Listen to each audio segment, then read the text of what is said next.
All right. How's everybody doing tonight? Welcome to Fourth and Fun. Got a great show for you guys. Got two fantastic insiders joining us.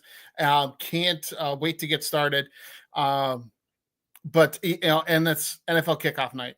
How crazy, right? So I apologize that you're all tuning into this rather than watching the game. But if you do have any comments about the game, please throw them in the chat. I would love to have some score updates because I'm not able to watch the game while we're doing this. So anyway, but first, before we get into anything else, let's introduce our insiders that are joining us tonight. So first of all, let's bring in our guy that seems to win every single time we do this, Josh Ritter. How are you doing, Josh? I'm good. How are you, Glenn? Oh, fantastic. Thanks for joining the show. So here, let me make sure I get your social media stuff out here, make sure that this is all accurate. So Josh, tell everybody about what teams you cover, what do you do for here for IE Sports Radio, and how can they find you outside of one of these shows? So you can see right there, I'm at Josh Ritter 13 on X, and I'm Josh.Ritter 57 on TikTok. Most of my stuff goes on TikTok. And that's where I spend most of my time. I'd love for you all to check it out. I'm a jack of all trades. I do not have a region. I do not have an area. I live in California, and none of my teams are in California. As you can see, I'm a Dolphins fan. I follow the Oregon Ducks football team. I was out at Austin Stadium last week. If you want to see some reports out of Austin, you can check my TikTok account. I got a couple of things up there. I'm also a Phoenix Suns fan, Florida Panthers, two-time champion Florida Panthers fan, and Carolina basketball. So I'm kind of all over the place. Toronto Blue Jays. Yeah. So I do a little bit of everything. Awesome. Well, again, welcome to the show. Love to have you on. You seem to kick butt every single time you're on here, but we'll see if this other guy can hold his own against you. That's Big Mike. So, all right. So, whoops. Let's get to the right thing there. All right, so Big Mike, tell everybody about where they can find you and all your social media stuff. Is all of it, everything that you see on the screen correct? Okay, thank you. Yep, we're good. And Glenn, thanks for having me on tonight. Should be a lot of fun. On the X platform, you can find me at the Chill Mike, and also I'm the Indiana Insider for IE Sports Radio. So you can find that page at IESR_Indiana. I'm also on TikTok. You can find me at the Chill.Mike7, and then I'm the host of Second Scheming every Tuesday night at 8 p.m. right here on IE Sports Radio. Awesome. All right. Well, thanks again for joining, guys. Actually, yeah, you can, just so you know, you can find me on X at either IESR_Minnesota or Gritter13, and then TikTok. Actually, I just did change that. I should change my little banner here because I think I changed it to IESR Minnesota on TikTok as well. So initially it was Gritter98, but I wanted to just have it be Minnesota stuff. So awesome. But again, thanks for joining, guys. So again, the premise of the show is to have some fun, have some good interactions, throw a few trivia questions in there, here and there. And let's jump right in with my first trivia question. And that's, which NFL team has gone the longest without making the playoffs? Oh, Josh raises his hand right away. He knows this answer. Who is that? The Jets. That is correct. All right, I got to get to my little sounders here. And we've got a... No one's crying about that, by the way. Correct. Yeah, that is correct. Do you know which teams? There's two teams that are next in line with having missed the playoffs for 7 straight years. The Browns, right? Got to be no. Browns were just there a few years ago. Yeah, but with Flacco, I think he take them to the playoffs. Oh, that's right, he did. Yeah. The Raiders. No, amazingly, it's not the Raiders either. Which Larry would be surprised, I'm sure, to hear that. No, for facts, he would. I'll let Mike guess now. Right, I was actually going to say Bears, but no, it's been a hot minute. I can't remember how long it's been. It's actually the Atlanta Falcons and Carolina Panthers have missed the playoffs for the last 7 seasons. That makes sense. Yeah. So, but for a while it was, they all took turns winning the division down in the NFC South. But then amazingly, those two have kind of fallen off the map a bit. We'll see if that changes at all this year. Both are kind of up and coming with some young quarterbacks. We'll see if that turns around for them. So, big question, big discussion I want to have tonight. We want to take up quite a bit of time talking about this. So, with the Cowboys trading Micah Parsons to Green Bay, are the Packers the favorite to make the Super Bowl from the NFC? What do you think? We'll let each of you guys. I don't know if I'd say they're the favorite, but man, their odds just increased greatly. Okay. I mean, you've got a stud defensive, just a stud on the defensive side of the ball. Now I know he's a little bit nicked up right now, but sounds like he's going to see some playing time this week. So I'm taking a little bit to get back into game shape. Obviously, he was didn't really do much of anything in training camp for obvious reasons. But no, I think this shoots him up to be to a definite contender. I don't know if I'll say the favorite yet because we'll see how that offense is going. But they're like I said, their odds have increased significantly, and I even noticed that with the Vegas odds too. It took a nice step in the right direction. Yeah, a player of that caliber will definitely do that. How about you, Josh? What are your thoughts?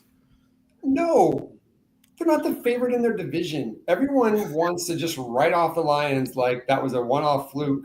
That team is still stacked. That team is still hungry, and I don't understand. Like, if this trade was made in March and it was just part of the normal off-season program, I don't think the media would be so agape about it. I get the sense that it's right before the season and they think that the Packers are going all in. And at the end of the day, as great as Micah is, and he's great, okay?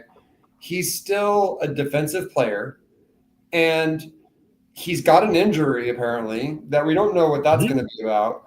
And you gave up a really good defensive tackle who is, a serious part of your defense. So yes, you made your defense better because Mike is better than the guy they gave up. But has it vaulted them from where they were to being better than Detroit, to being better than Philadelphia, even potentially Washington, who I actually think will take a step back this year? But I don't understand this. We have a trade right before the season, so we must say that now this team is the best team in the league. And I watch all these national media types talk about how all of a sudden that the Packers are just going to vault to the top. I don't see it. I don't understand how one player on defense can make such an impact that you can vault them several rungs in the ladder in the NFC. So I even think Tampa Bay might be better than Green Bay. So no, not at all. All right. Yeah. Well, you kind of touched on this a little bit already because my follow-up question is going to be, will losing Kenny Clark significantly hurt the Packers defense more than Parsons improves the defense?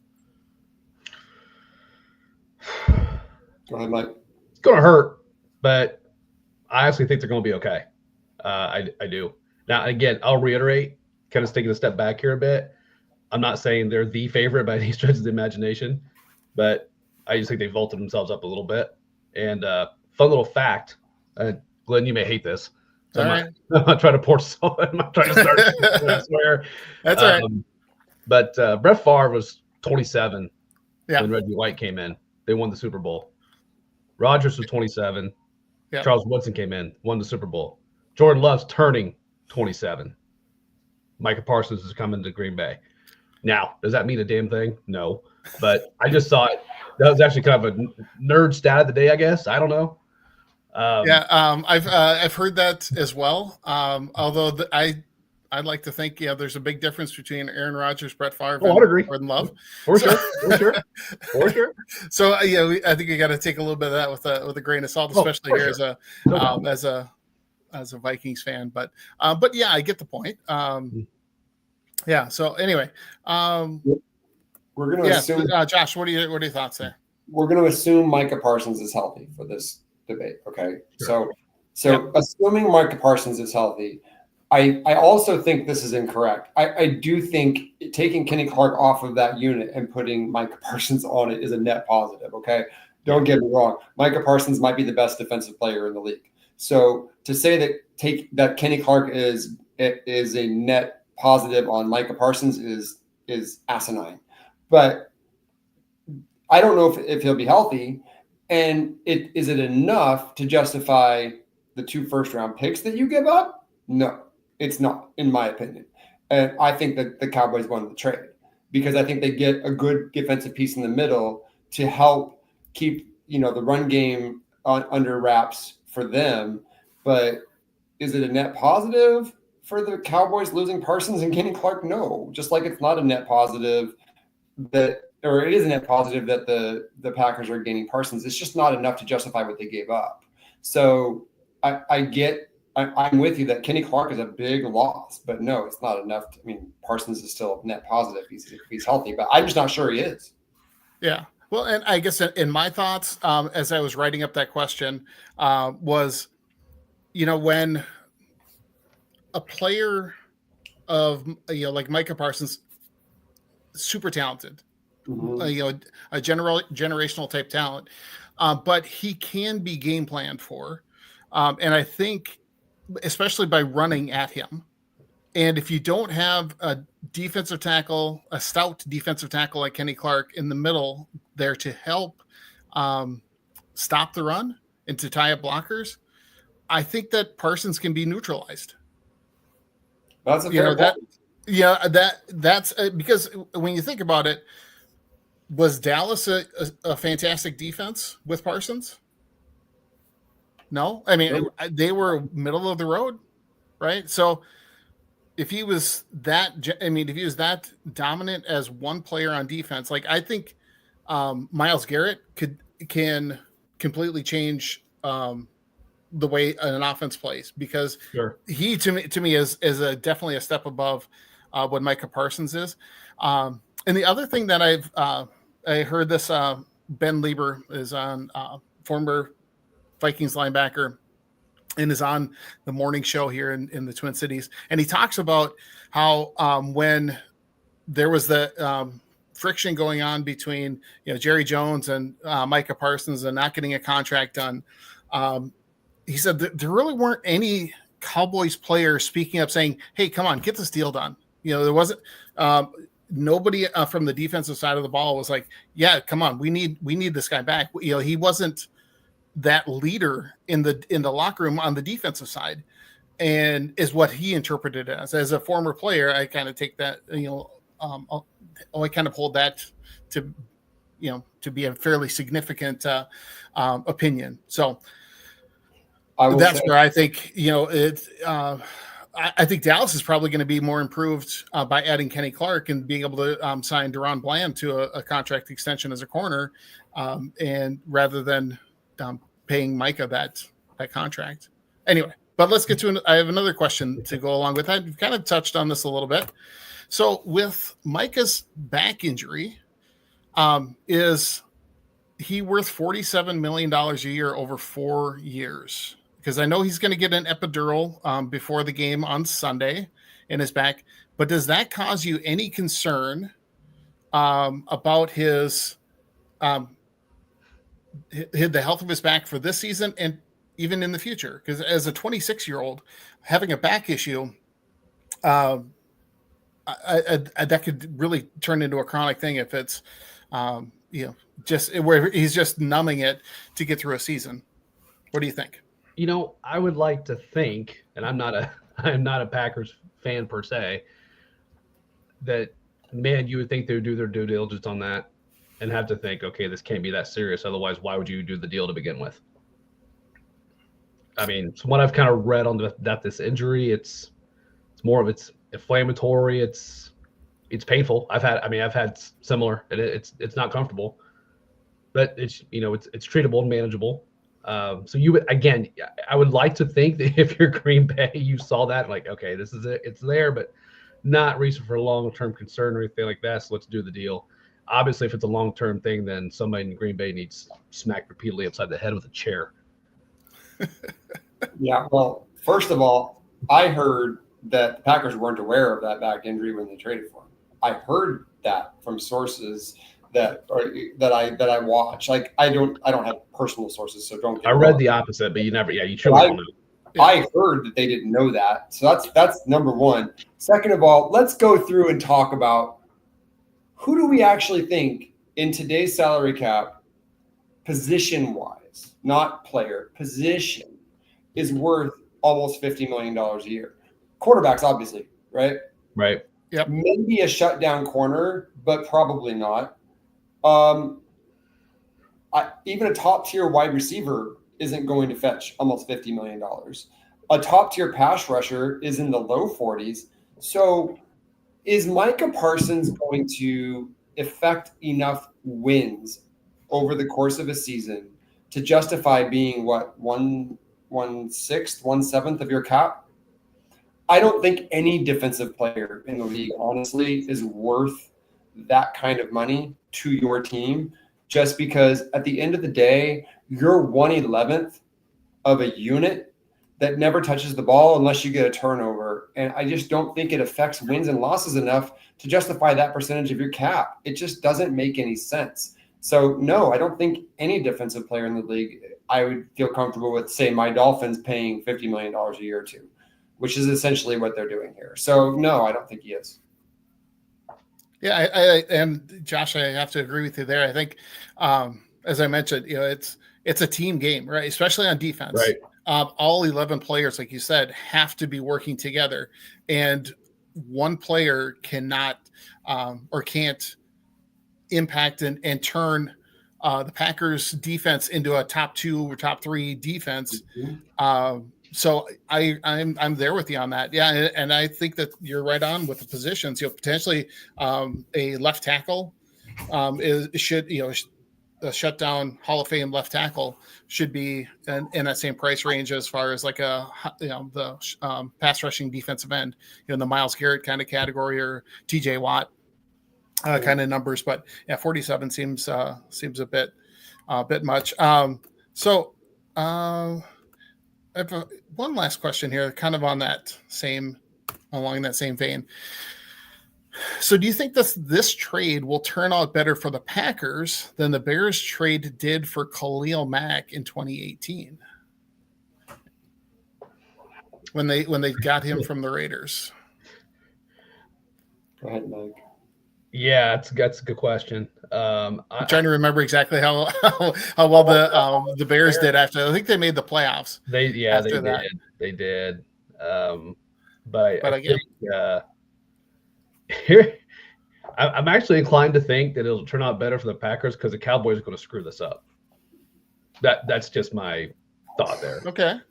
Like Josh said earlier that the Cowboys, he thinks they won the trade, and I would say on paper he very well may be correct, but I also know who the Cowboys GM and owner is too. So, so I could totally see them screwing this up, and therefore it actually don't work out better for the Packers from a trade perspective. But it's a good question. I mean, I think time's going to tell, right? I mean, I hate to go down that road, but I mean, we talked about his injury, and like I said, depending on conflicting reports, but you'd think they did their homework on that. It's not all that bad, but obviously, if it's a chronic deal, it's going to end up being a complete disaster and probably not be better. In my opinion, doesn't it have to work out better for the Packers than the Bears? Well, it has to, for sure. What have the Bears done since they traded for Khalil Mack? That didn't do anything for the organization whatsoever. So at the worst for the Packers, it's a draw. So it's not really, for me, the question is this going to work out better for the Cowboys than the Herschel Walker trade did? Because to Mike's point, are the Cowboys going to F this up in a way that the Cowboys in 1990 didn't?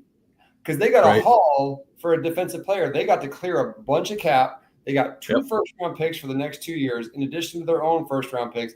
There's every reason to believe a competent organization is going to take this, and they're going to be able to build a team over the next few years. That's where my question is. The Bears have done nothing. So, if the Packers do nothing, it's a draw. That's where I'm at with it, because the Bears have been a floundering organization for years. I'm sure you love that, Glenn. But it's not like we could ever look back on it and say, wow, the Bears did much better than the Packers. Because, let's be honest, the Packers are a playoff team, or they're close to it, right? Yep. They've been close to the playoffs. They've been in the playoffs the last couple of years. It's going to look like it was a better deal. But my question will be in 2027, 2028, when they don't have the capital to bring cheap talent in and they're paying Micah Parsons 1/6, 1/7 of their cap, where are they going to be? But it's still going to look better than the Bears because we have 7 years of history to show that the Bears didn't get anything out of the Khalil Mack trade. Right. Great point. Yeah, and I think the other piece of it too is like just when you think about the amount of money that they have tied up, like half of their cap, I think, is between Jordan Love and Micah Parsons. Which wow, are those? I mean, I don't know. I don't know that I would want half of my cap being tied to Jordan Love, but I'm a little cynical there because there's a lot of Packer fans around me here in Minnesota that are like, "Yep, we just know how to draft quarterbacks. We got Favre, which they didn't draft, right? Yeah, because who drafted Brett Favre? Atlanta, right? Atlanta did. Yep. Yeah. And Ron Wolf traded for him the next year because Jerry Glanville was an idiot and didn't want to play him. Right. Then they go to Aaron Rodgers. He sits for a few years. They ditch him. Okay, after drafting Jordan Love, let him sit for 3 years. Now it's automatically going to be another Hall of Fame quarterback. Not so fast. I just don't see it. He doesn't seem to be that kind of a player to me. But look, the calculus from the front office of the Packers was clearly we are a Micah Parsons away from a championship. That's their thought process here. It's a short-term process. And as a fan, if I was a fan of the Packers, I would want to justify it by we're going to win the Super Bowl this year. Because it's the only reason you make that trade, right? So if I'm a fan, of course, I have to buy into that idea that Micah Parsons is that missing piece. As a neutral observer, I'm an AFC team fan, just like Mike here. Like we can be somewhat neutral and say, I don't know that you're actually a Micah Parsons away from the championship. But like I understand where the fans are coming from. You have to buy into that because the downstream effect of this trade for you in 27, 28, 29 is going to be that you're not going to get young, cheap, elite talent for the next few years. I'm a Suns fan. I watched us trade for Kevin Durant. We completely mortgaged our future. And you believe when it happens, we're going to win. And when you don't, you suffer the consequences. But at the moment, as a fan, you have to believe that means we're going to win. So I get it. I could just piggyback a little bit on that too. Sorry, I got to give you a round of applause there. Sorry about that, man. Didn't mean to jump the gun. Yeah, that's all good. But back in obviously I'm a Colts fan, so like back in the days of the Peyton years, I mean, he kept, he wasn't taking less money. Right. And he kept, more money, and less cap, and there's years that now, granted, they should have won more than one Super Bowl in my opinion, but it is what it is, and. There was players they could have used and needed, and they didn't have they just have the money because it's all wrapped up in 2 or 3 guys. So yeah, that was tough because I liked watching. I liked the Colts back then. I mean, Peyton, Reggie Wayne, Marvin Harrison, Edgerrin James. But that was the thing. It's like it's like the Bengals right now, like investing everything on the offense and didn't have any money to invest on the defense, and. You're not going to win a lot of Super Bowls that way or championships. But then you had Tom Brady taking kind of below market deals constantly. Yep. And everybody else was able to step up and pay each other, pay him a little bit more and those kinds of things. But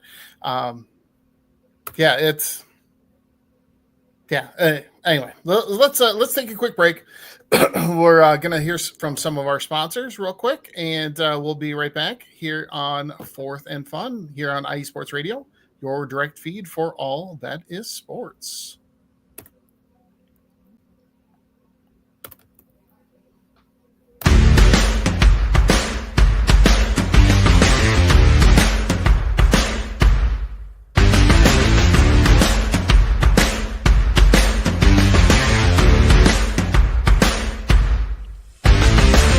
IE Sports Radio fans, This show is brought to you by Planet Jerky Premium Brisket Beef Jerky. Planet Jerky is the official jerky of the 2022 California League champion Lake Elsinore Storm, single A affiliate of the San Diego Padres. This all brisket jerky has gluten-free options, contains no MSG, no sodium nitrate, is low in sugar, and high in protein. Go to their website at planetjerky.net and follow them on Instagram at Planet Jerky. Planet Jerky, the jerky that's on a whole other planet.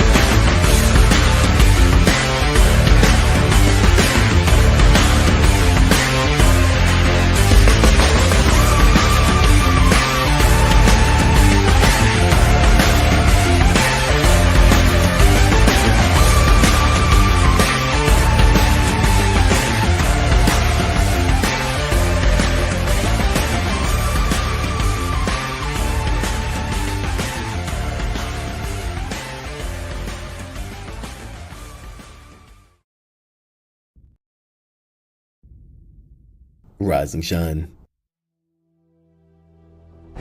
It's 4 a.m. The stars are still out. The sun is beneath the horizon, but it's time to punch in and go to work. The comfort of your warm-ups turns into the grinding out of your reps as the clinking and the clanking of the plates create a symphony of euphoria. There's no other feeling like it. Earn it, burn it, and take what's yours. IE Sports Radio has proudly partnered with Vital Apparel, a brand that not only fits great, but also promotes and donates to mental health research. Use our code IESR to get 15% off their comfortable and inspiring gym wear and help them on their amazing journey to support mental health. Go hard, take part in your iron therapy, and be strong. Because when your mental health is as strong as you are, there's no telling how far you'll go.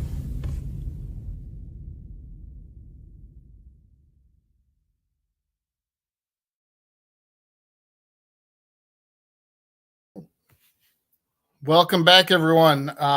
Thanks for being here again. Thanks to our sponsors, Planet Jerky Premium Brisket Beef Jerky. Absolutely fantastic product. You have to get some if you have never tried it. It is fantastic. I say this every week. I have 2 bags ordered, the giant ones, every couple of weeks, because I have one in my pantry here at home and one in my my office desk. So you gotta check it out. And then also Vital Apparel, great workout gear, super comfortable, and part of the proceeds go to help mental health people with mental health issues, which is a fantastic process and initiative to have for them as a company. So yeah, definitely check them out. And welcome back to the stage, everybody. Big Mike and Josh, thank you very much again for being here. I do want to check out the comments. We've got Taryn. Can I stop you? Oh, yes, we got news to share, dude. Oh yeah, 6 seconds into the season, 6 seconds. Javon Carter gets ejected for spitting on a guy. Oh, no way. The NFL season is starting off with a bang. You gotta love it. And we have an injury. He's carted off the field all within 6 seconds. All right, get back to Taryn. You got to tell me more here. What was that on the band app? It is, but it's also on the game. Like Javon Carter gone for the game. Gone for the game. Yep. He spit on a dude. I don't get it. But whatever. Is it Dak? He spit on? I think it's Dak, wasn't it? I think it was on Dak. Yeah, I think he spit on Dak. I didn't see it live, but oh wow, gotta love the NFL's back, baby. Yeah, it's all the way back. That's quite the rivalry there between those two teams, I guess. Wow, that didn't cool off at all over the off season. Crazy. Did you say somebody got injured too?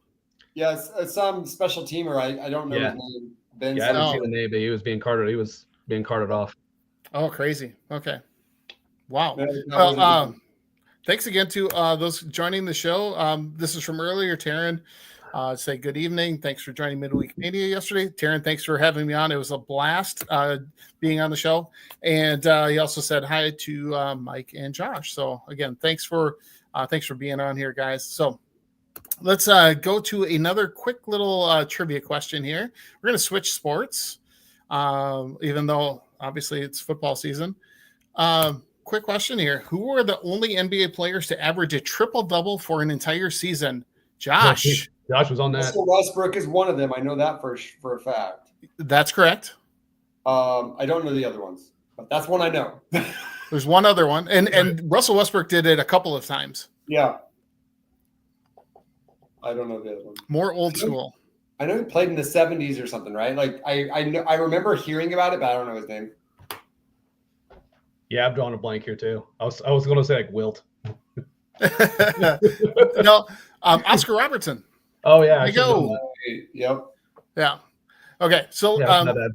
since we're staying with basketball, first of all, wait, I got to give Josh a little round of applause there to get that question right. All right, so let's go to my next question.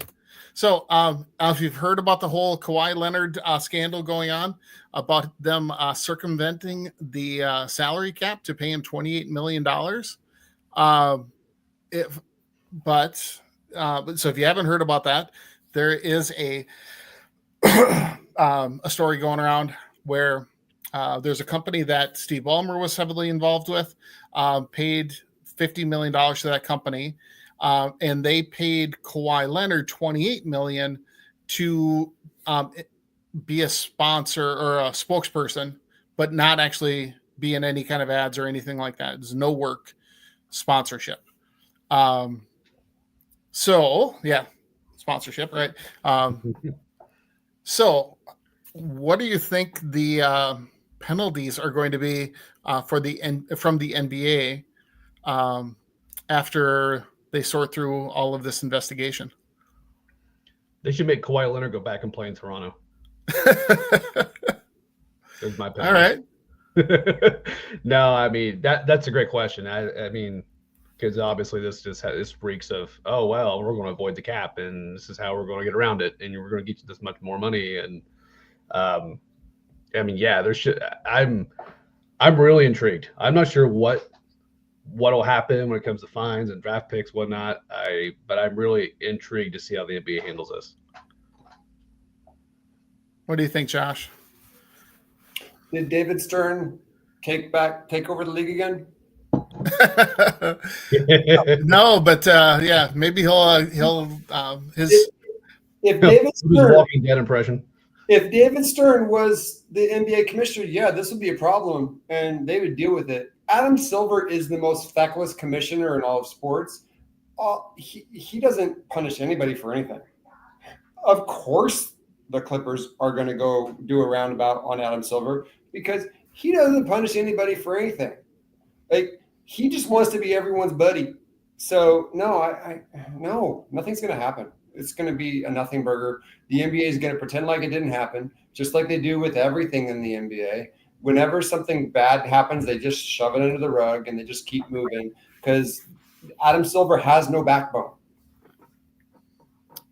Yeah, and that's a great point because as a Timberwolves fan, I'm not sure if you guys remember or have heard the stories about when the Timberwolves signed Joe Smith to some illegal one-year contracts. He signed initially for 1 year, and then they actually signed him to multiple one-year contracts all at the same time, which wasn't legal.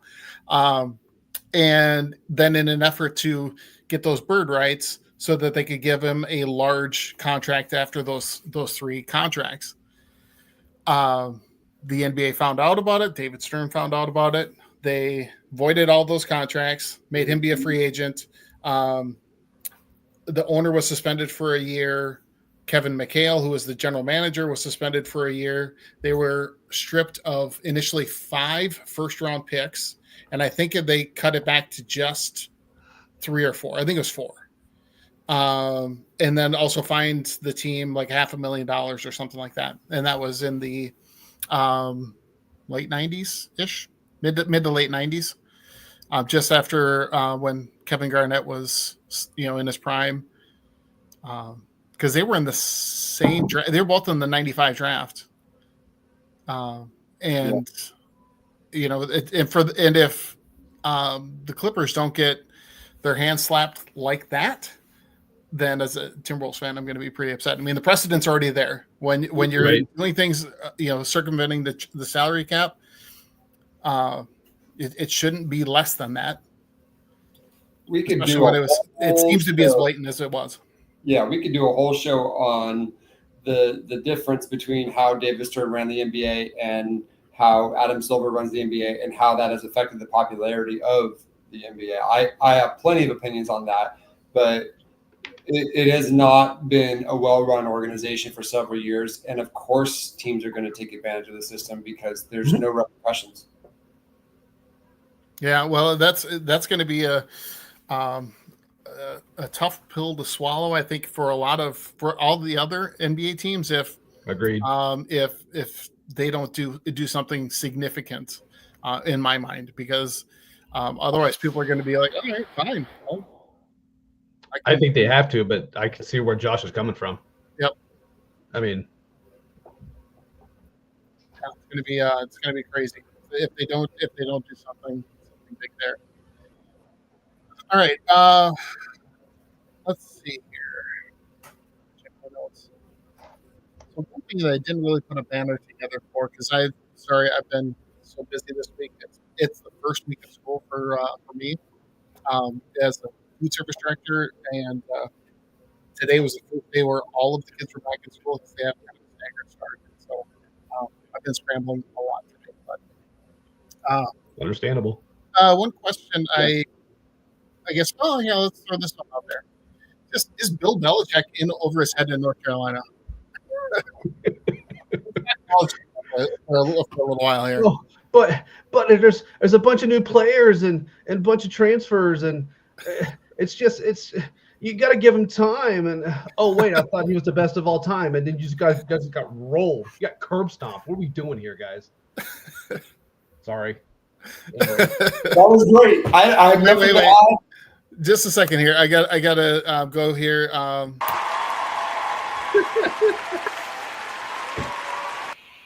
All I can add to that is a stat that I heard yesterday. You know how many times Bill Belichick gave up 48 points in the NFL? No. Can imagine it's very Zero? Yes. Yeah. One college game. Yeah. With his girlfriend, who's 50 years younger than him, sitting on the sidelines talking to him, he gives up 48 points.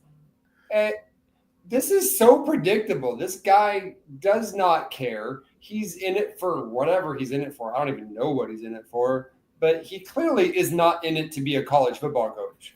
No. Well, isn't his son the defensive coordinator too? Of course. Yeah, and I think the deal is they're supposed to give that when he's done that his son takes over. That was a report I had read that it's part of the deal. So I think he might have done this more for his son, of course, at his own notoriety too. But right, yeah, it's a money grab for him as far as I'm concerned. Like this is so ridiculous. Like the guy does not care at this point in his life. No. Like, he did not seem bothered after the game. As a Dolphins fan, I've watched him. I know what he looks like when he's bothered. Right. He wasn't bothered. Yeah. Yeah, well, and they had the balloons there like it was a birthday party at the press conference when he walked up to the table. I thought that was kind of entertaining. But then also, like, just the whole pomp and circumstance around the whole day being, Bill Belichick, back on the sidelines. How's he going to do? Just focused on North Carolina, and that didn't go well. At all. So, and actually, thinking about it, if the defensive coordinator is his son, and they're trying to groom him to be the next head coach, that doesn't really bode well for his resume, right? Right. It's like because the way that they were not tackling, as you saw the comments from Larry on our band app, but anyway, I just thought that was doesn't bode well for Carolina football for the next 5 to 10 years. Let's just put it that way. That was a major miscalculation bringing him in. Yeah, that is really it is just crazy that they went through that, like brought him out of retirement, and he was again, the whole thing with Bill Belichick is just it's just so bizarre that he left New England and then wanted to get another job in the NFL, and everybody's like, we're good. Right. So he's like, oh, fine, I'll go to college. I'll dominate there.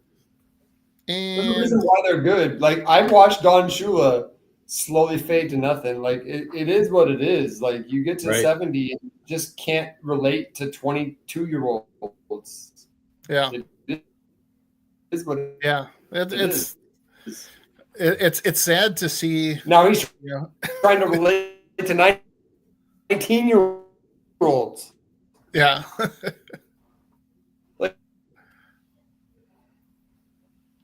Oh, Josh, I think you froze up. That's what. I love technology.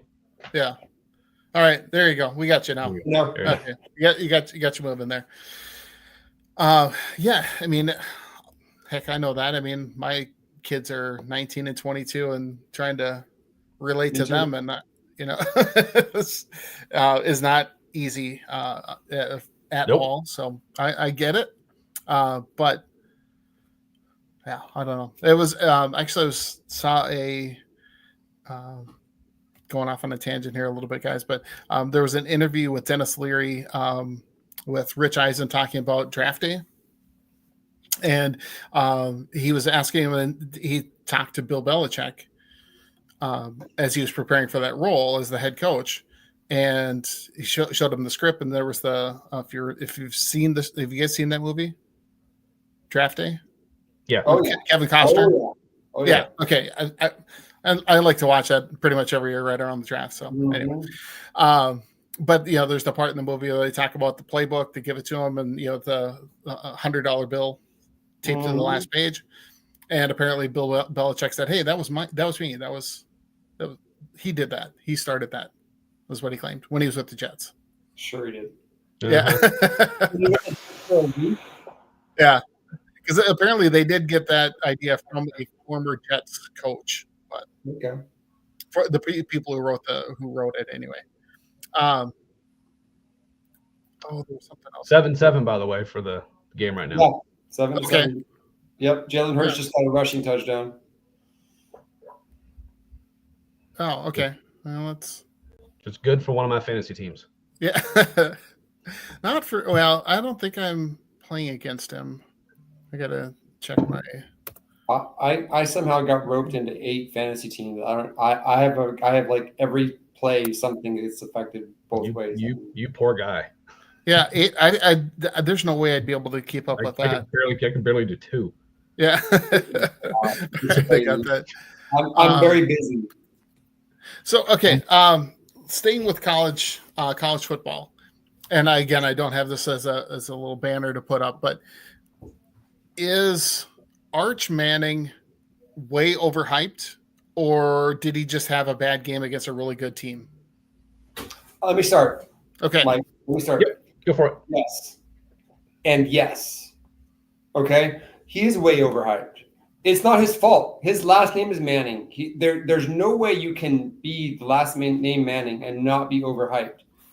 It is also fair to say it is not his fault, and he will get better. Okay, this kid, give him time to be a normal kid and to develop and to be better. A lot of these quarterbacks now that are coming out of college are coming out in their 3rd, 4th year and really showing what they have. It's not fair to Arch Manning to expect him to be Peyton as a 19-year-old at the University of Texas with all that pressure with the Texas. Remember, Texas has the largest booster of any school in the country. And to expect this kid to be God on a football field when he hasn't done it yet, just because he has Manning on the back of his nameplate, it's not fair to him. So yes, he's overhyped, but give him some time, give him some space. He shouldn't come out this year. He should be coming out after next year. Let him breathe, let him learn, and give him the space to get better and make mistakes, because we do that with rookies in the NFL. why can't we give Manning the space to learn as a college player? So yeah, he is overhyped, but yeah, it's not his fault either. Yeah, and I agree with most everything Josh said there. I mean, it's the pressure he's got with what's on the back of his jersey, and this really pains me to say. This is like I'm drinking freaking vinegar right now. People don't talk when we talk about Ohio State. They really don't talk about that Ohio State defense. They're talking like Jeremiah Smith. They're talking their backs from last year. They're not talking about how really flipping good that defense is. And that's a very, very good defense he played. So now the one thing I would say is now we'll see how the rest of the season goes. If he figures it out and just dominates, which I don't think he's going to do, then, maybe you look at him coming out. I'm with John. I don't think it's going to happen. But, yeah, I mean, he's definitely the machine out of Bristol, Connecticut. Yeah, overhyped. And that's not to his point. It's not his fault. But I think he has the potential to be a damn good college quarterback. Yeah. Well, and I agree with you with the points that each of you made there. I think he does need some additional time, and to be patient. And I firmly believe that the longer that players stay in college, the better the transition is going to be to the NFL. When you look at like Bo Nix, Peyton Manning was that same way. He was in all 4 years. Eli played all 4 years. I think that when Anthony Richardson played, he started for one, and then because he had a great season, he goes out to the draft. The Colts take him, and it's killing you. I get it.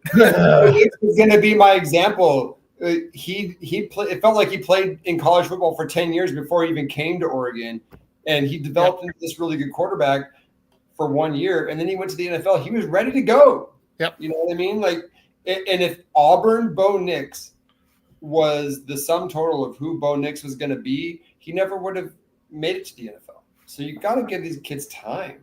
Agreed. We're in that society where we just want it now, and everything's got to be now. And I'm like, and Mike, you brought up a great point. Like, and I think this happens, and this is part of what we do as a society, as football fans, is we focus on the big names, right? Yeah. We focus on the Jeremiah Smiths, we focus on the Arch Mannings, in the NFL, Micah Parsons, right? We don't necessarily talk about the Kenny Clarks or some of those guys that make the defense be solid, right? Because Matt Patricia, with what he was doing with the defense for Ohio State, they were playing damn good football, and they lost 8 of their starters from last year. Yeah, their whole, the whole front line is all new. So yeah, I think we got to keep that in mind with the defense there. Sorry, Josh, you were going to say? I would say, what if Anthony Richardson, his last year in college was this year? What if Cam Newton had stayed in college for a couple more years before coming to the NFL? I know he had success in the NFL, but what if he had been able to develop and learn the craft of football instead of just, oh my gosh, this is the most athletic guy we've ever seen at the quarterback position. We have to get him in the NFL right now. Yep. You know what I mean? Like, it's so – when the guy is athletic, they think that just means that he's going to be a good quarterback, and that's not how it works in the NFL. Right. Nope. It's a very different game. And if we just give these kids time to learn and just develop into the mental part of the game, because there's nothing that says that because you're super athletic and you're really awesome athletically, that means you can't learn the mental part of the game. And if we just gave these kids the space to do it, only at the quarterback position, mind you, because it is such a mental part of the game, and we didn't throw these kids into the fire, maybe they would be better NFL quarterbacks instead of just, oh my gosh, we got to get them now because they're so talented. Yep. Well, and look at some of the best quarterbacks in NFL history. What did they have that made them a top-notch player? Like Tom Brady, right? It's all mental, right? Yep. There's a reason why he fell to the 6th round.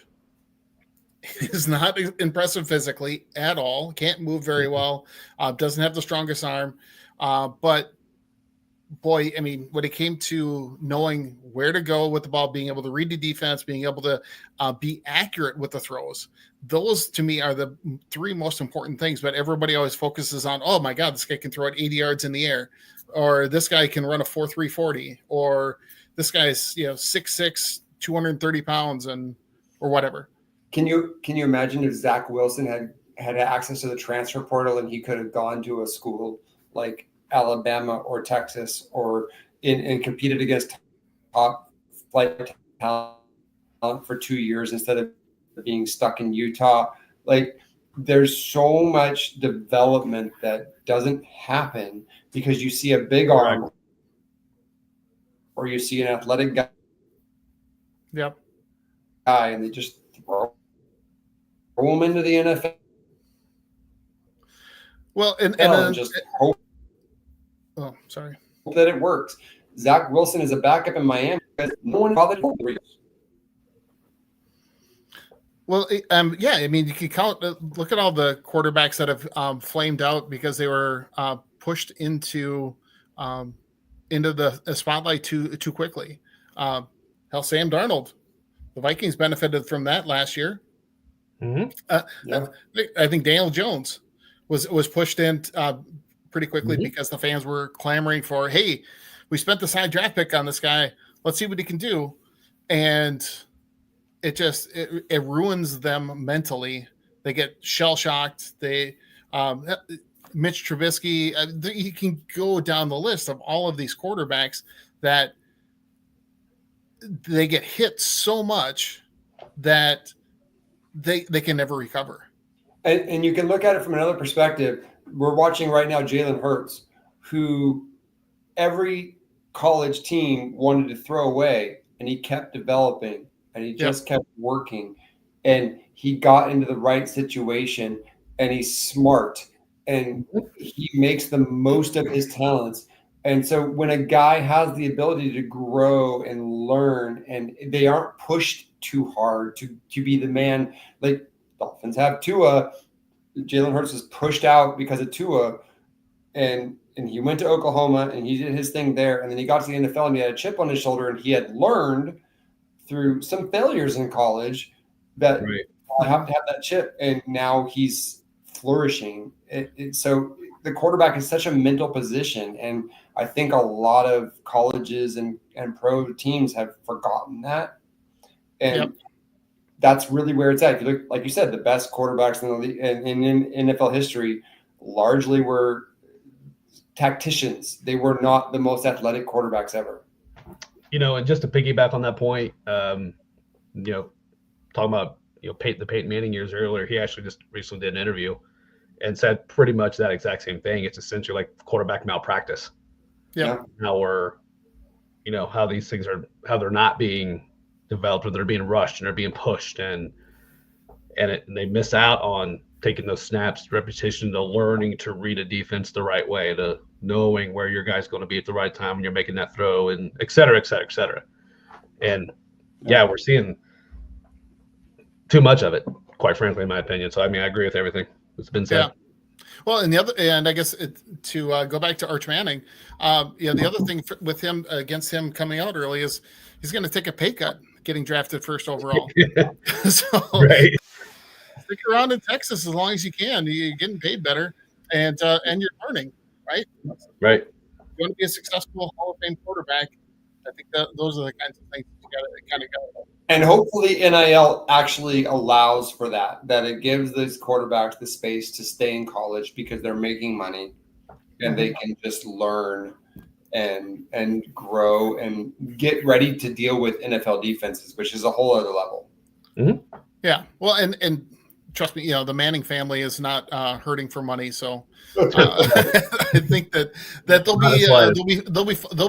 be good till he finally gets drafted and be able to make ends meet. Anyway, yeah. All right. So let's take one quick little break again. We'll come back and we'll do a final question for you guys, which will be, I'll just toss it up here real quick. just the final challenge will be if you could script one bold sports headline for the next week, what would it be? And we'll discuss that when we're back from the break here in just a second on Fourth and Fun here on IE Sports Radio, your direct feed for all that is sports.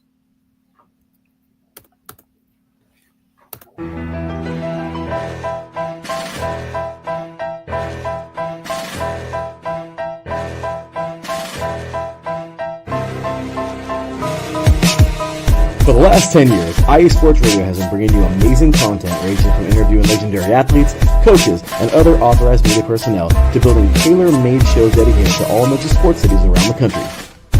Make sure to follow us at IE Sports Radio on X, Instagram, Facebook, TikTok, and YouTube to keep up with the latest in sports and with all of our shows. Also, make sure to check out our daily updated website at iesportsradio.com. At iesportsradio.com, you can see our daily show schedule and check out all of our show pages with personal bios to learn a little bit more about each of our awesome hosts. In addition to our show pages, you can catch the iSports Radio blog, Hall of Fame, Fans of the Month page, and our merchandise shop, including t-shirts, tank tops, caps, long sleeves, hoodies, and more. For now over a decade here at IE Sports Radio, we've continued to be by the fans, for the fans, and we thank you all for your support and for making IE Sports Radio your direct feed for all that is sports.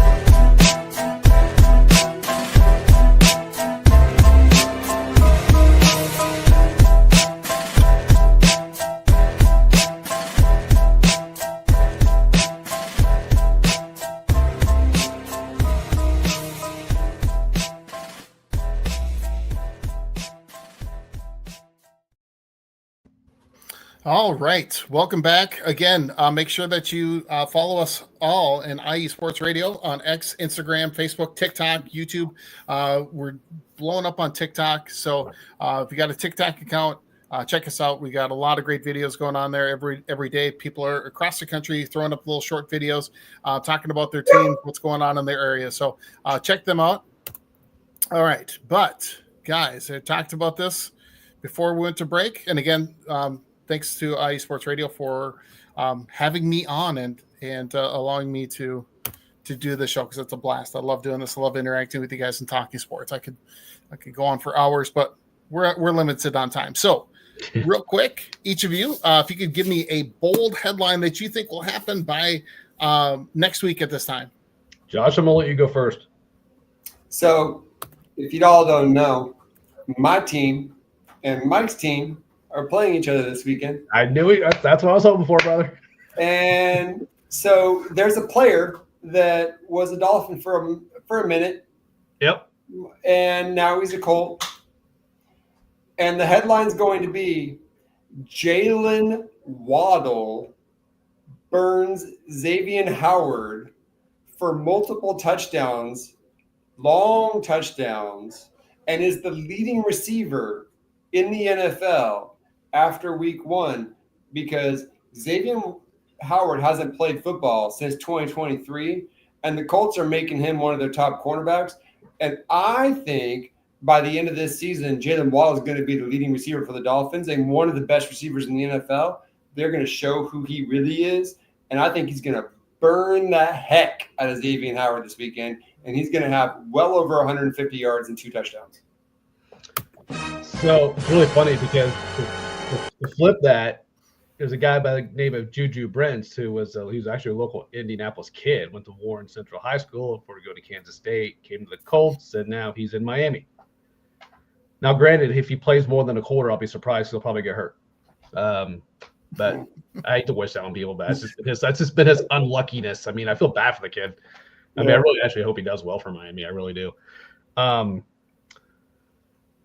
But that said, since we went there, I'm going to go – the bold headline is it's going to be a Daniel Jones comeback story for a week.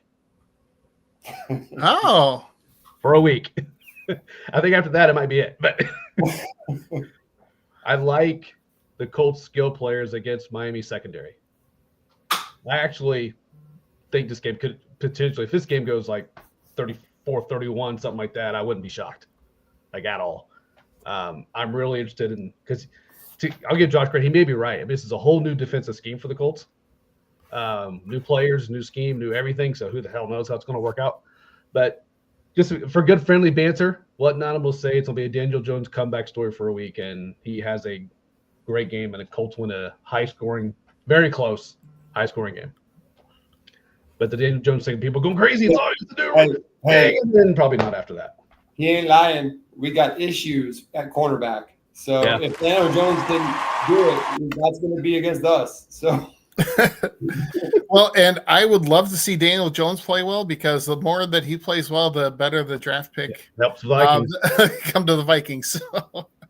So Right. we already know that him being named the starter is probably going to push him up into the playing time category area for compensation. So moving it from a 5th to a 4th round compensatory pick. So I'd love to see that. That would be awesome. I just wanted to keep the starting job the whole year, which sounds like the coach wants as well too. Yeah. So If he stays healthy and doesn't just completely tank, then Yeah. yeah, it'll be his.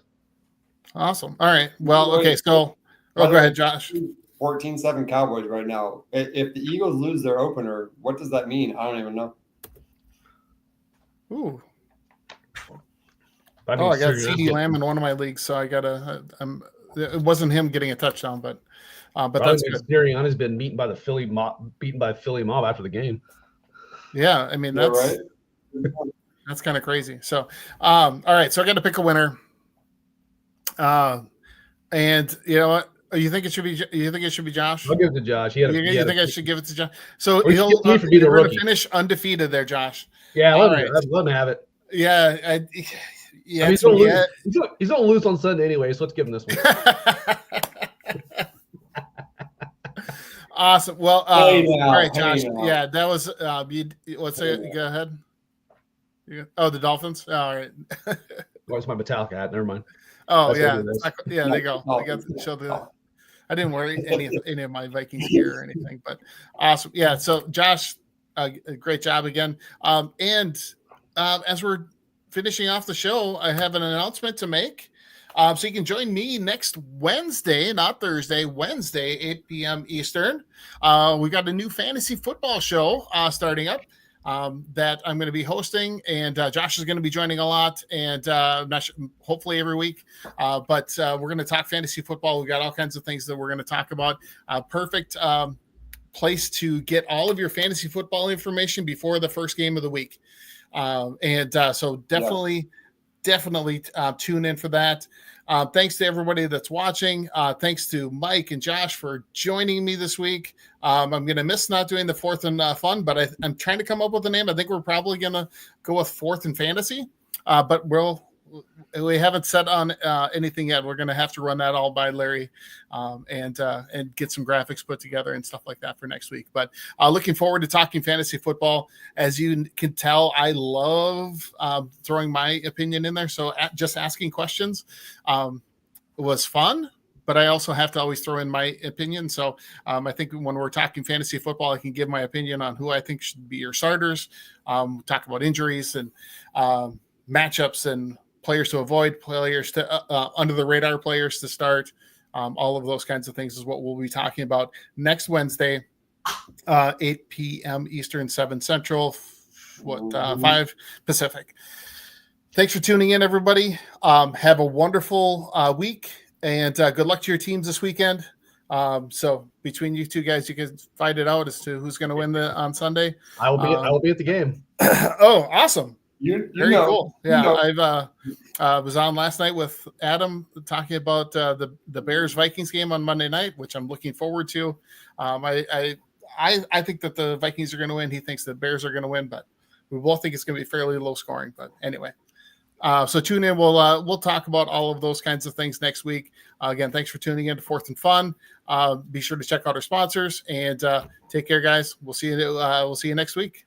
Thank you. Thank you. Everybody. Bye, guys. Yeah.